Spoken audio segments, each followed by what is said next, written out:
Back here testing the HP Chromebook, and as I mentioned before, I usually use this benchmark which I have written myself, which basically does a quantum mechanical calculation on the water molecule, and using the very basic set, and it's not really an optimized code, but it does a whole bunch of integral evaluations and does some matrix diagonalizations that involves multiplications, matrices, and vectors. And hence I feel it's more kind of a real world benchmark for me as compared to many other benchmarks like Geekbench and stuff like that. So I usually don't use Geekbench and stuff. I usually just use this. You can find the information on this up. So it's actually Python 3 here about this thing on my Twitter page, where I've actually benchmarked multiple machines which I own, including phones, using this particular benchmark. So let's see how much time it's going to take for executing this. So it took 5.636 seconds, which is pretty good, like 5.6. I'll just run this again a couple of times just to make sure. 5.5, yeah, I mean that's pretty much what it is. And yeah, I mean that's pretty much what it is. So if you actually visit my Twitter feed,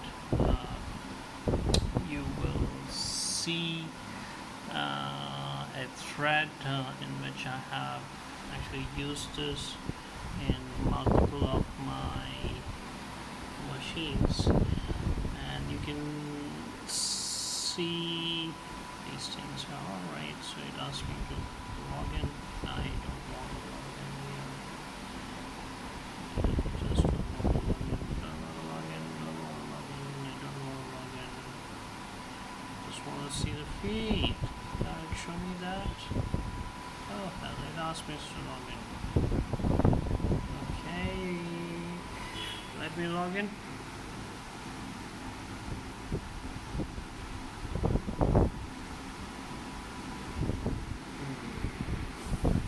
Ask me for my verification code.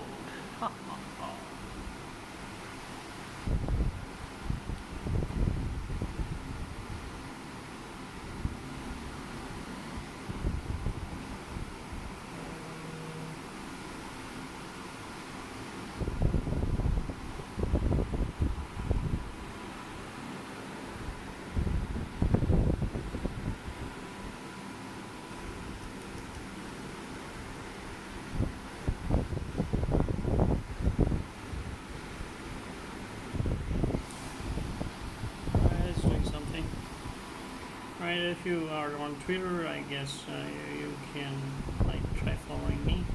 That's my account, and I have pinned this tweet here. So it's a thread which I started when Apple actually introduced this A11 bionic chip in iPhone 10, and at that time that particular processor, that was A11 Bionic, actually outperformed all the machines, I mean desktop class machines I had at that time. So I had a Core i7 machine, 2014 version, and I had another very old desktop which I used for my work.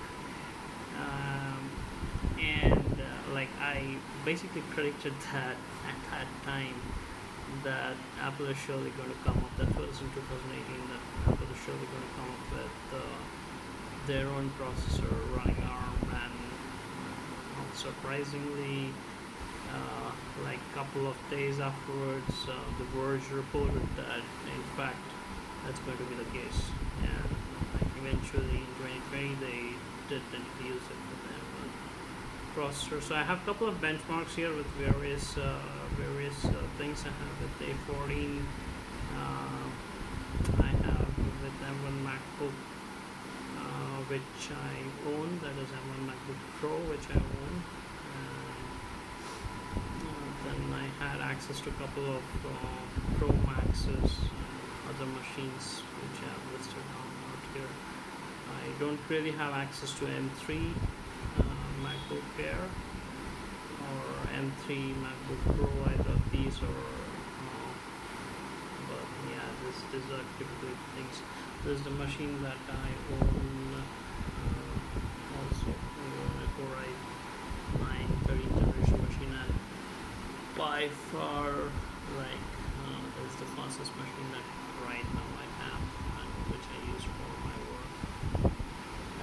Cool. I guess I'll keep on testing this, but I don't think I'm going to keep the Linux tool on this.